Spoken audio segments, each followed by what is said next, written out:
අපි කතා කරන්න බලාපොරොත්තු වෙන්නේ පළාත් පාලන මැතිවරණය ගැන. කියන්නේ පළාත් පාලන මැතිවරණයේ ප්‍රතිඵල ගැනම නෙමෙයි. ලංකාවේ පළාත් පාලන මැතිවරණයේ ඇතුලේ මිනිස්සු කොහොමද හැසිරුණේ කියන කාරණේ ගැන විශේෂයෙන්ම පළාත් පාලන මැතිවරණෙත් එක්ක අපිට බලන්න තියෙනවා ලංකාවේ ග්‍රාමීය දේශපාලනයේ කොහොමද හැසිරෙන්නේ කියන එක. ඒක මේක පදනම් වෙන්නේ මේ වෙලාවේ LST එක යම් අධ්‍යයනයක් කරමින් යනවා. ලංකාවේ ග්‍රාමීය දේශපාලනය කොහොමද පහුගිය කාලේ විශේෂ අරගලය සහ ජාතික ජන බලවේගයේ ජයග්‍රහණය මේ දේවල් එක්ක ලංකාවේ ග්‍රාමීය දේශපාලනය ඇතුලේ මිනිස්සු හැසිරෙන විදිහේ වෙනසක් සිද්ධ වෙලා තියෙනවද කියන කාරණේ ගැන යම් අධ්‍යයනයක් කරනවා. ඉතින් ඒකේ මූලික අපි එක පියවරක් ඉවර කරා. ඉතින් ඒකේ අපි දැකපු දේවල් ගැන තමයි පොඩි සාකච්ඡාවක් කරන්නේ. ඉතින් ඒකෙදි විශේෂයෙන් මම හිතන්නේ ඔයා සම්බන්ධ වෙන්නේ බොගවන්තලාව මැතිවරණ කොටසද ප්‍රාදේශ සභාව. බොගවන්තලාව ප්‍රාදේශ සභාව නුවරඑළිය දිස්ත්‍රික්කයේ. නෝගොඩ ප්‍රාදේශ සභාව බොගවන්තලාව. බොගවන්තලාව. ඒතකොට බොගවන්තලාව තමයි මූලිකව ඔයාගේ පරිශ්‍රණයේ ඔයා සම්බන්ධ වෙන ප්‍රදේශය වෙන්නේ. ඉතින් ඒකෙදි ඒක විශේෂත්වයක් තියෙනවා. මොකද ලංකාවේ විශේෂම වතුකරේ ජනතාව නැත්නම් ඡන්දදායකයෝ නිකන් ඓතිහාසිකව තිබ්බදා තමයි වතුකරේ ඡන්දදායක කියන්නේ තොණ්ඩබන්ගේ හරි දිගම්බරම්ගේ හරි මේ ඒගොල්ලන්ට ඕනේ විදිහට තමයි මේක හැසිරෙන්නේ. ඒගොල්ලෝ තමයි මේක තීන්දුව කරන්නේ. වතුකරේ ඡන්දදායකයා කියලා කෙනෙක් නැහැ. මේ ඒගොල්ලන්ගේ ඡන්ද ගොඩ තමයි තියෙන්නේ වගේ අදහසක් තිබුණා. නමුත් මේක වෙනස් වෙනවා මම හිතන්නේ තීරණාත්මක විදිහට පහුගිය මහා මැතිවරණයේදී. යම් විදිහකට විශාල වශයෙන් ජනතාව ජාතික ජන බලවේගයට ඡන්දය දෙනවා. මේ ප්‍රධාන ඒගොල්ලන්ගේ තිබුණ බල කඳවුරු වලින් එළියේ ජනතාව ඡන්දය දෙනවා වෙන දේශපාලනික කාරණාවන් මත.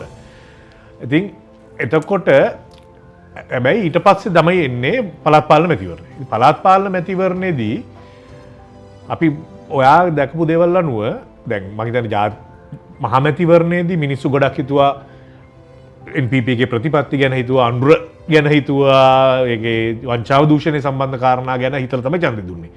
හැබැයි පළාත් පාලන මැතිවරණය එනකොට ඔයා අපි මම මේ අධ්‍යයනය කරන්නේ මැතිවරණයට කලින් සතියේ ඒ වෙනකොට ඔයා දැකපු දේවල් වල මිනිස්සු පළාත් පාලන මැතිවරණයේදී තීන්දුව ගැනීමට මිනිස්සු වැඩියෙන් හිතුවේ මොන වගේ දේවල් ගැනද, වැඩියෙන් බලපෑවේ මොන වගේ කාරණාද කියන එක ගැන ඔයාලට අදහසක් කියන්න පුළුවන්ද?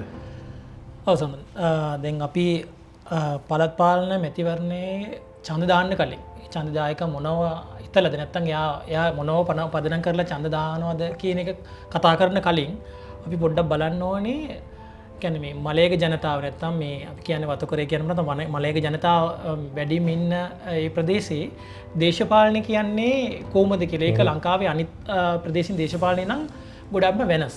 ඒ කියන්නේ ගොඩක්ම යූනියන් අපි කියන මේ ට්‍රේඩ් යූනියන් බේස්ඩ් දේශපාලනයක් තියෙන. එතකොට අපි කියන දැන් තොණ්ඩමණ්ඩල ඒ කියන්නේ CWC වෙන්න පුළුවන් නැත්නම් NUW වෙන්න පුළුවන් නැත්නම් වෙන මේ යූනියන්ස් වෙන්න පුළුවන්. එයාලට තනිකරම අර මේ ලේබර් යූනියන් වෙතුව ඒක ඉතා බලවත් මේ දේශපාලන කඳවුරක් ඇදලා තියෙනවා උතනින්. ඒතර ඒකත් එක්ක එදෙන මේ දේශපාලනයේ එයාලට පුළුවන් වෙලා තියෙනවා මේ කඳවුරෙන් ඉන්න මේ මම කියන CWC වෙන්න පුළුවන් NUW වෙන්න පුළුවන් හොඳ ශක්තිමත් ග්‍රාස් ලෙවල් එයාලට හොඳ මොනවද කියන ප්ලැට්ෆෝම් හරි මොනවා එකක් තියෙනවා. දැන් ඒක ඉඳන් අවුරුදු අපි බැලුවා සෑහෙන කාලයක් ඒ දේශපාලන කඳවුරෙන් නම් මිනිසුන්ට පුළුවන් වුණා. ඒ කියන්නේ මාස 6ක තුල කියන්නේ ජනාධිපති මැතිවරණයෙන් මතන 120 ගාණයි ගන්න පුළුවන් උනේ මේ NPPට. ඒ වුණාට ඒක 42 වෙනකන් නුවරඑළිය දිස්ත්‍රික්ක ඡන්දදායක වැඩි වෙනවා. ඒම වැඩි වෙනවා කියන්නේ අනිත් කඳවුරෙන් ඒ අර බලවත් කඳවුරෙන් නම් කඩාගෙන ආපු මිනිසුන්ගේ ඡන්ද තමයි ඕක. ඒතර ඔය ඡන්ද ටික තව මාසයෙන් පස්සේ අපි ප්‍රාදේශ සභා ඡන්දෙන් විශේෂයෙන්ම නෝට් ප්‍රාදේශ සභාවට අයිති බොගොන්තලාවෙන් අපි බැලුවම් පස්සේ ඒකෙන් ඒ මිනිසුත් එක්ක කතා බහ වෙලා දවස් ගාණක් ඉඳලා අපි සමීක්ෂණ කරනකොට අපිට පෙනෙන එකක් තමයි ඔගිල්ල තව ආයෙසරයක් වෙනස්කමක් වෙලා තියෙනවා. ඒ වෙනස්කම කියන්නේ එයාලා පාර්ලිමේන්තුවෙන් ඡන්දේ ඉඳන් මෙතන මේන ප්‍රාදේශ සභා ඡන්ද වෙනකන් ඇති වෙච්ච මේ මාස 6 තුල එයා එකෙන් බලපාලා තියෙනවා. ඒ ඡන්ද වලින් විශේෂයෙන්ම ලංකාවේ ආර්ථික ගැන මිනිස්සු බඩු මිල යාම කියන ජීවන මේ වියදම වැඩි වෙලා තියෙන එක සෑහෙන බලපාලා තියෙනවා. ඒකත් එක්කම මම කියන්නේ ඡන්දදායකයෝ කවුද කියලා කියනකොට තරුණ සෙට්.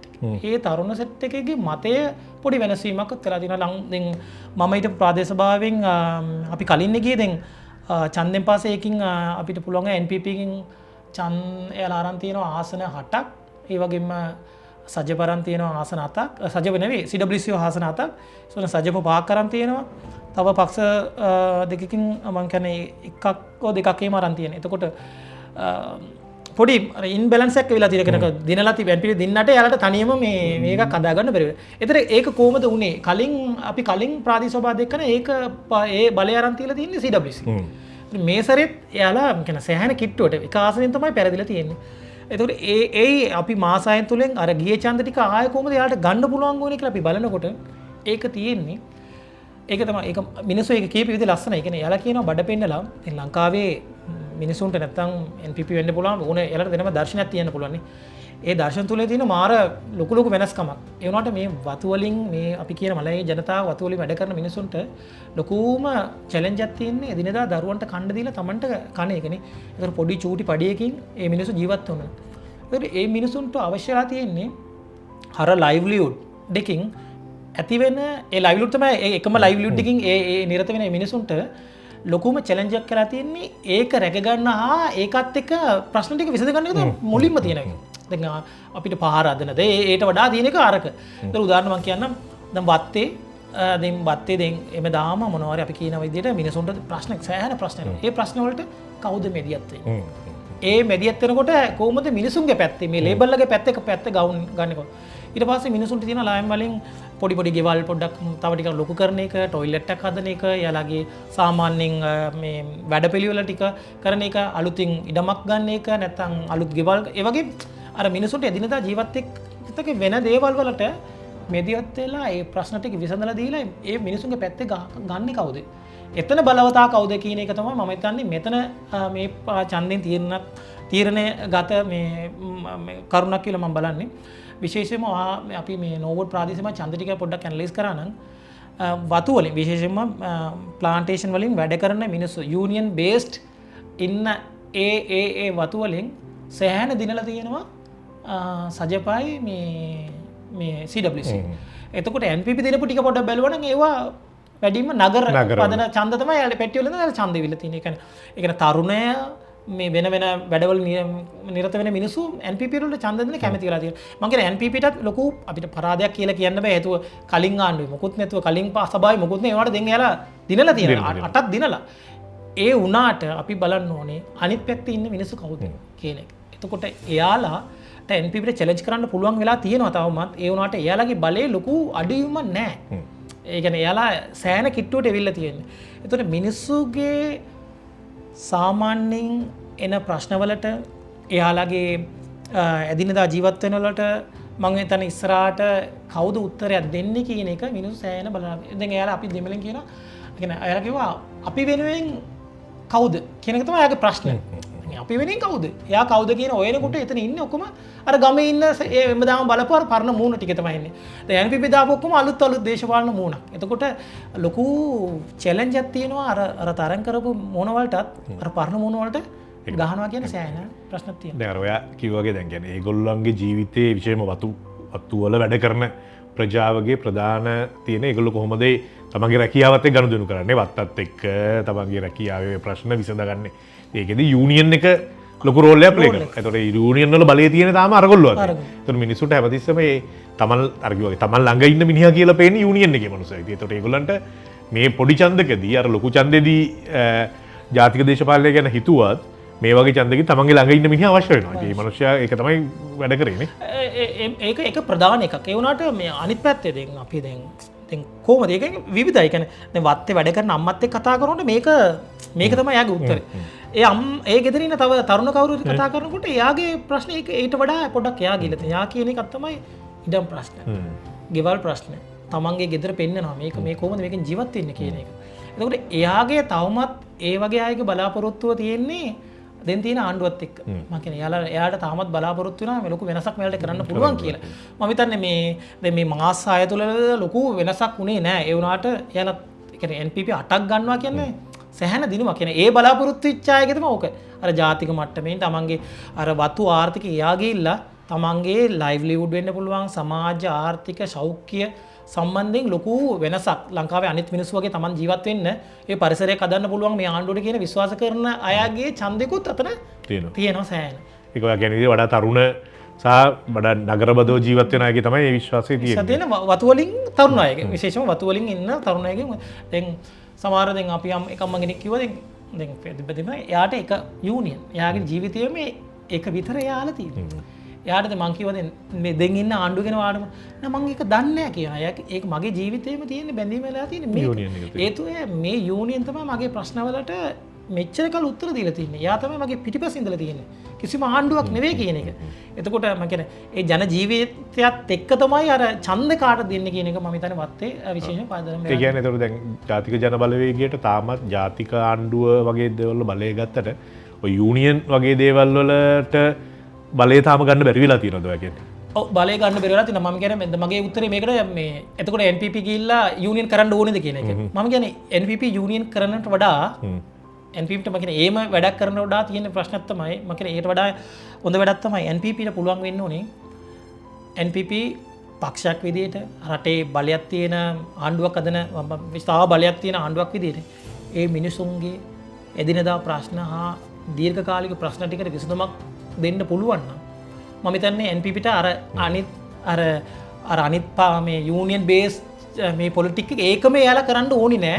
එයාලට පුළුවන් ඒ ඡන්ද ටික එකපාරට මාසයකට කලින් ගන්න පුළුවන් නේ මොකුත් කරන්න නැතුනේ ගත්තේ. දැන් ඕක ඒ වැඩේ කරලා පොරොන්දු ටික කරලා දුන්නා නම් මම හිතන්නේ එයාලත් මේ වගේ යන්න ඕනේ නෑ.